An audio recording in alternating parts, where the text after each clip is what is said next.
Nu, mes labai daug kalbėjom, tai gavosi labiausiai apie politiškumą ir valdžios troškimą, bet man ir mano scenografijai gal labiau yra apie dualumą, kažkokį ribų nutrinimą ir, nu, va, dėl to aš pasirinkau pelkę, nes ten man patinka tuo, kad visų pirma ir Škotijoje yra pelkių šalis, Škotija, ir kad pelkė yra, kur ir atsiranda gyvybė ir kur velniai vaikus veda, kaip sakau. Tai kažkaip man atrodo labai tinka Makbetui ir jo, ir jis klimsta į savo liūną valdžios to troškimo, tai kaip ir pelkiai visko yra, tai man kažkaip taip susisiejo.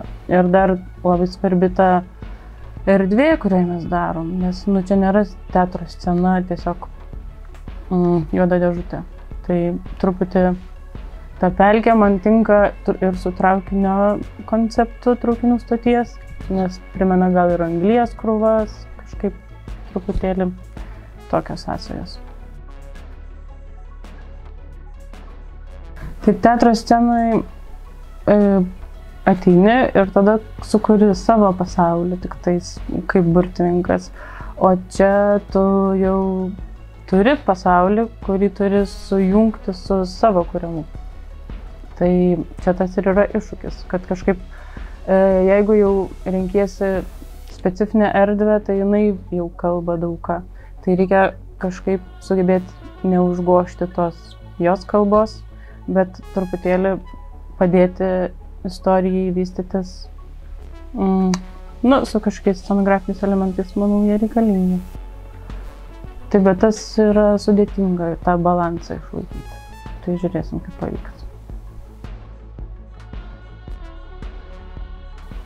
Kai tik pradėjau skaityti šitą pjesę, man viskas buvo kaip film noir. Aš viską mačiau taip šešėliai ir šviesos žaismas. Ir dar tai erdvėj traukinių buvo tokie langai, kur aš labai kažkaip mačiau, kaip krenta lango atspindžiai ir stipri šviesa. Tai pirmas buvo toks, tai įspūdis ir jis šiaip liko, nes spalvų nebus labai daug, tiek kiek reikia naudosim. O medžiagos tai jo, tai va tas iš anglių įvaizdžio perėjo į durpes ir dar vandens motyvas bus spektaklyje, kas man irgi atrodo gražu, nes tie grikiai ir vandens žaismas apie tą ribų nutrinimą, apie kurį kalbėjau, tai man kažkaip visai gražiai siejasi. Nu, nes jis yra aktualus, kaip ir minėjau prieš tai, kad aktualus temos net ganėtinai gal skaudžios, bet jas reikia apsvarstyti mūsų dienų kontekste. Ir, manau, dėl to.